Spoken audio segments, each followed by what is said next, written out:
Go for it. A is airspace and altimeter. So I zero it out for operating on the water. Last check of airspace before I take off, make sure I'm not flying into somebody. B is belts and brakes. Seat belt, test it. It's a left-hand release. It should come undone very easily. Resecure it for me. We know our brakes hardly work.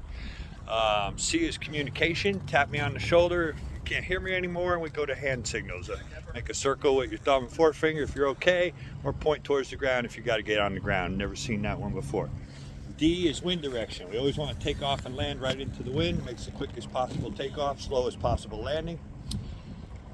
E is electronics. We have dual ignition on the aircraft to make certain they're both working. We run our RPM up to 3,600, rotate the key to the R position.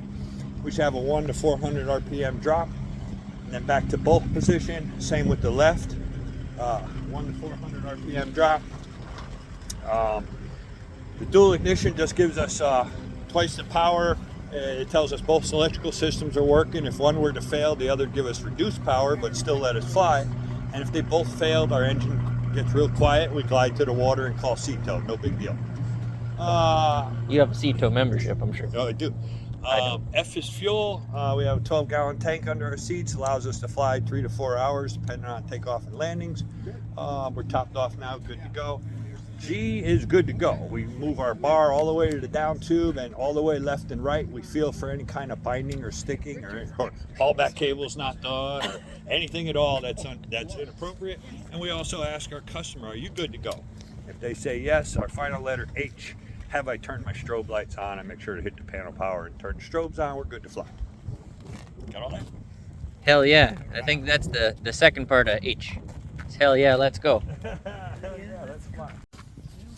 www is your So coming into land, you want to do that was the pre-takeoff checklist. Pre-landing, it's just WWW. It stands for wheels, wind, and water.